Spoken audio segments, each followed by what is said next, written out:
챕터 1. 믿음. 보이지 않아도 흔들림 없는 길. 영안이 어두우면 결국 우상을 선택한다. 로마서 1장 21절부터 23절. 하나님을 알되 하나님을 영화롭게도 아니하며 감사하지도 아니하고 오히려 그 생각이 허망하여지며 미련한 마음이 어두워졌나니 스스로 지혜 있다 하나 어리석게 되어 썩어지지 아니하는 하나님의 영광을 썩어질 사람과 새와 짐승과 기어다니는 동물 모양의 우상으로 바꾸었느니라. 하나님이 주신 축복을 보지 못하면 다른 것을 붙잡게 됩니다. 영적인 눈으로 보아야 영적이지 않은 것을 분별할 수 있고 영적인 귀로 들어야 악한 소리를 거를 수 있습니다. 영적으로 어두워지면 듣지 말아야 할 것을 듣고 보지 말아야 할 것을 보게 되니 믿음은 달아나고 돈이나 권력에 무릎을 꿇습니다. 심지어 하나님이 무능력해 보이고 이방인들이 섬기는 우상은 그럴듯해 보이기까지 합니다. 영적인 맹목은 미련하고 불쌍한 일입니다. 하나님이 우리의 삶에 베푸시는 은혜를 수없이 경험하면서도 눈에 보이지 않는 하나님보다 눈에 보이는 우상을 더 현실적으로 여기는 사람은 정말로 미련한 자입니다. 미련함이 축복을 가로막습니다. 축복을 받지 못하는 것에서 끝나지 않고 죄를 범함으로써 엄청난 비극을 경험하게 됩니다. 믿음 없는 눈으로 보면 자기 생각에 빠지게 됩니다. 하나님이 주신 은혜와 기적을 보지 못한 사람은 자기 생각에 빠져 상상의 세계에서 무너지기 시작합니다. 온갖 나쁜 일을 상상하며 소설을 쓰고 스스로 비참한 주인공이 됩니다. 그러나 영적인 눈이 뜨이는 순간 자기를 향한 하나님의 계획을 보게 됩니다. 나는 무엇을 보고 들으며 믿습니까? 눈에 보이는 현실보다 보이지 않는 하나님의 손길을 더 신뢰합니까? 내가 보기에 그럴듯해 보이는 우상은 무엇입니까? 오늘은 17번째 영안이 어두우면 결국 우상을 선택한다. 이런 말씀을 함께 나누어 보겠습니다. 오늘 말씀도 마찬가지로 변화산 말씀 중에 믿음으로 항해하라 라는 부분이고 어제 말씀과 동일한 영적 민감성에 대한 이야기와 연결이 되어 있습니다. 다시 말해서 영안이 어두우면 민감성이 사라지면 결국 우상을 선택한다. 우리 하나님을 믿는 사람들 중에 의도적으로 우상을 선택하라는 사람이 있을까요? 적어도 하나님을 믿는 우리는 우상을 선택하려고 하지는 않습니다. 그런데 무서운 일은 영적으로 둔감해지면 우리도 모르는 사이에 우상의 길을 가게 되어 있다. 영적으로 민감하지 못한 사람들은 결국 죄를 짓게 되어 있다. 우리 신앙에 우리 믿음에 굉장히 중요한 원리가 있는데 그것은 뭐냐면 어떻게 영적 민감성을 유지할 것이냐라고 하는 거죠. 그런 얘기 많이 들어봤을 거예요. 나무를 베는 벌목꾼들은 쉬지 않고 나무를 베는 사람보다 일정 부분 일을 하고 쉬면서 나를 벼르는 사람이 훨씬 더 효과적으로 나무를 벤다는 거예요. 때때로 우리들이 믿음으로 살아가는데 나쁜 의도가 아니라 좋은 일을 하기 위해서 또 봉사하기 위해서 누군가를 섬기기 위해서 열심히 살아가지만 그 섬김의 시간들 때문에 우리들이 영적으로 민감해질 시간을 가지지 못한다면 우리의 섬김이 어떻게 변질될지 모르는 거예요. 저는 그런 표현을 참 좋아합니다. 자기 성찰. 그리고 제가 노력하려고 하는 것 중에 하나가 내가 때때로 정기적으로 나를 돌아보는 시간이 필요하겠다. 자기 성찰이 뭐예요? 인간적인 세상적인 원리로 자기를 바라보는 것이 아니라 하나님 앞에서 지금 내가 어디에 있는가 그것을 바라보지 않는다면 우리는 자기도 모르는 사이에 하나님과 멀리 떨어져 있을 수 있는 거예요. 제가 지난해 지나오면서 우리 교인들에게, 우리 목회자들에게 그런 얘기를 종종 했던 것 같아요. 왜 하나님이 나에게 이렇게 불안한 마음을 주실까? 왜 내 마음이 불안할까? 그러면서 내린 결론 중에 하나는, 그래, 하나님이 우리로 하여금 영적으로 우리의 믿음의 기초를 다시 세우라고 하는 그런 말씀인 것 같다. 근데 제가 이런 마음을 가지면서도 저는 참 감사한 게, 그 마음에 순종했기 때문에 제가 저를 돌아보게 되었지만, 만일 지금 제가 하는 목회에서 아무 문제가 없고 다 잘 돼라고 하는 생각 가운데 영적으로 제가 둔감했더라면 내 삶이 어떻게 될까? 여러분, 우리는 주변에서 잘하던 사람들이, 교회를 예로 든다면 잘 성장하는 교회에 마지막이 좋지 않은 목회자들을 종종 보죠.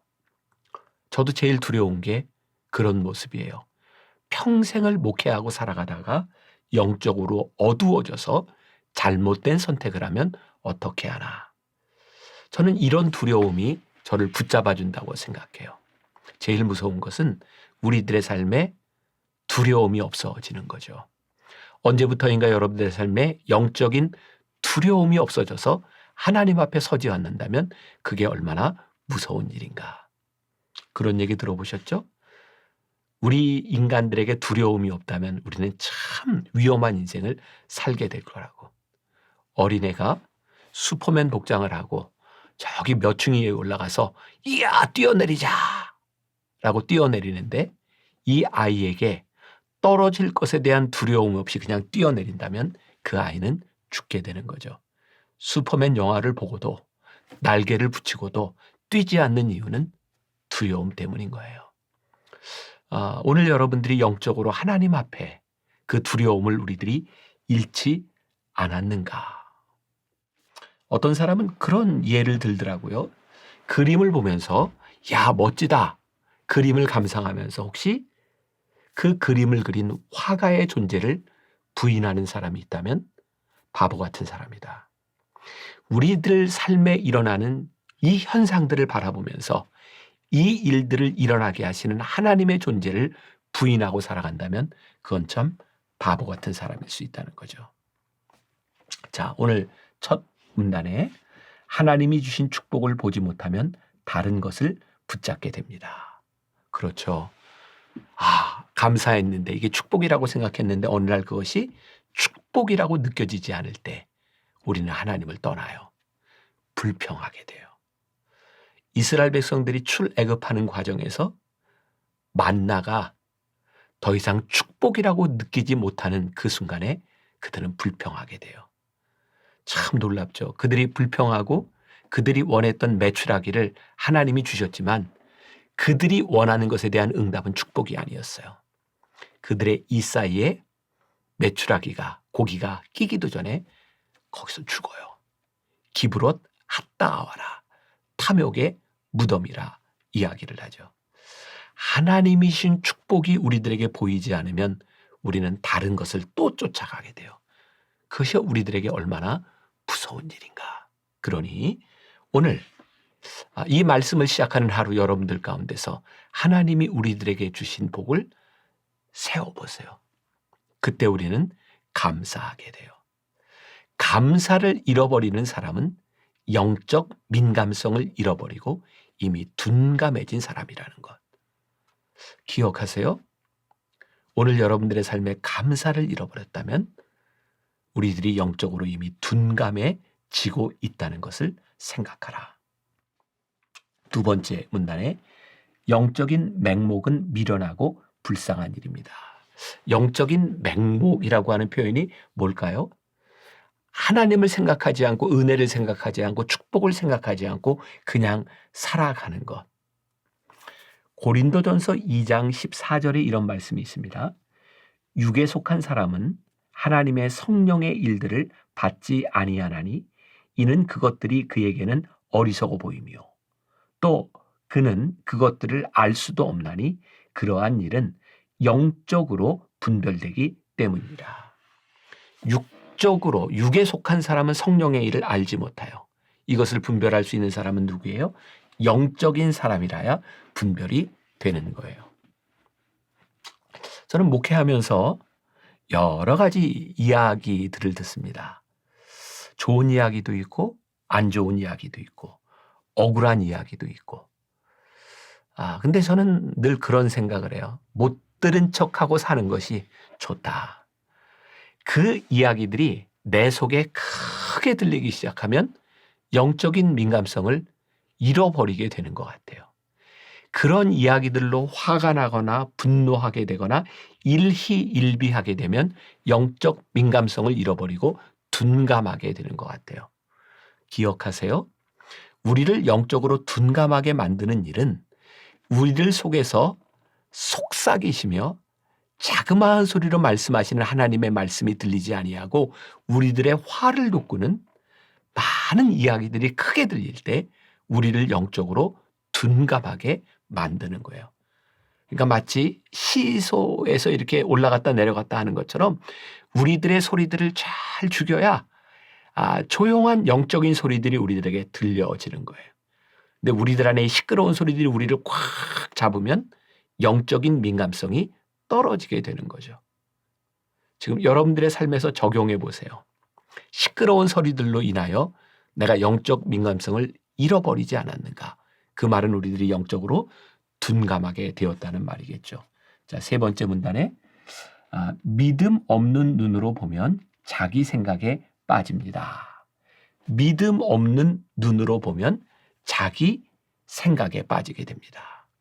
제가 오래전 영성훈련 BTD를 마치고 한 성도가 그런 간증을 하는 걸 들었어요. 제가 이름을 대면 알만한 유명한 음식점이 있습니다. 서울에 있는. 이분은 그 음식점, 그 아버지가 돌아가시면서 그 큰 유산을 형제들이 함께 가지게 되었어요. 신앙생활을 잘하는 사람이었는데 부부가 그 유산을 가짐으로 인하여 신앙을 잃어버렸어요. 재산 다툼으로 형제들이 싸우기 시작했고 그 재산을 상속받은 것으로 남편과 아내는 그 잘하던 신앙생활이 아니라 돈으로 할 수 있는 일을 따라가게 되었고 결국은 모든 것을 다 잃어버렸어요. 모든 것을 다 잃어버린 상황 가운데서 영성훈련에 오게 되었는데 그분이 한 간증이 너무 감사하다는 거예요. 이제 하나님의 소리가 들린다는 거예요. 하나님의 인도하심이 보인다는 거예요.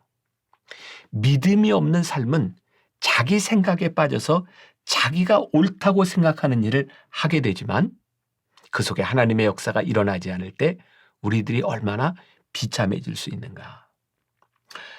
믿음을 가로막는 것들, 그게 다 어떤 거냐면 내 생각들이에요. 내 경험들이에요. 한번 여러분들의 삶에 적용해 보세요. 지금 내가 믿음으로 살아가려고 하는데 그 믿음 생활을 방해하는 것들은 무엇인가? 사실은 내 생각으로 제안하는 것들, 내가 생각하기에는 이러면 안 될 것 같다고 생각하는 것들, 우리에게 믿음이 없는 것이나 믿음의 길이 보이지 않는 것이 아니라 내 생각으로 인하여 이 믿음의 길을 방해하고 있는 것들, 그때 우리는 영적으로 둔감해지는 거예요. 마태복음 13장 58절에 이런 말씀이 있어요. 그들이 믿지 않음으로 말미암아 거기서 많은 능력을 행하지 아니하시니라. 예수님이 들어가는 그 동네에 예수님의 어린 시절을 알고 있었던 사람들, 예수님을 알고 있던 그들이 지금 메시아로서 공생애를 살고 계시는 예수님의 기적을 제안하고 있었어요. 우리가 아는 예수는 어렸을 때 이 마을에 살고 있었던, 그래서 예수님이 그 안에서 많은 기적을 행하실 수 없었다라고 이야기하고 있어요. 내 생각을 내려놓는 순간에 영적인 민감성이 올라가고 영적인 민감성이 우리들 가운데서 역사할 때에 하나님이 하시는 일이 우리들의 삶에 보이게 되어 있어요. 오늘 하루 영적 민감성이 살아있는 하루, 하나님의 역사가 여러분들 가운데서 이루어지기를 주님의 이름으로 간절히 축원합니다. 기도하겠습니다. 하나님, 두려운 것이 있습니다. 우리의 영안이 어두워져 우상을 숭배하고 있지는 않은지, 우리의 영이 민감하여져 잘못된 길로 가고 있는 것은 아닌지, 우리의 영이 둔감하여져 하나님의 역사를 제한하고 있는 것은 아닌지 오늘 우리들의 삶에 잘 적용하게 하여 주옵시고 내 생각을 내려놓고 영적인 민감성 앞에 서보는 하루가 되게 하여 주옵소서. 예수님의 이름으로 기도했습니다. 아멘.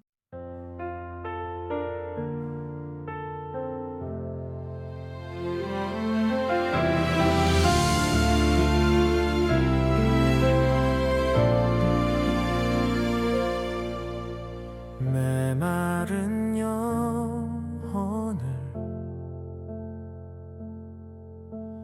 찾으시는 음성, 따스한 숨결로 시선으로 내 이름을 부르시네. 시린 세상 속에 홀로 서 있던 나 비로소 느끼네. 그의 손이 항상 나를 붙드셨네. 보이지 않는 손, 날 이끄시는 힘, 전능자의 능력, 하나님의 손길. 내 능력이 아닌 오직 하나님의 능력, 그의 손으로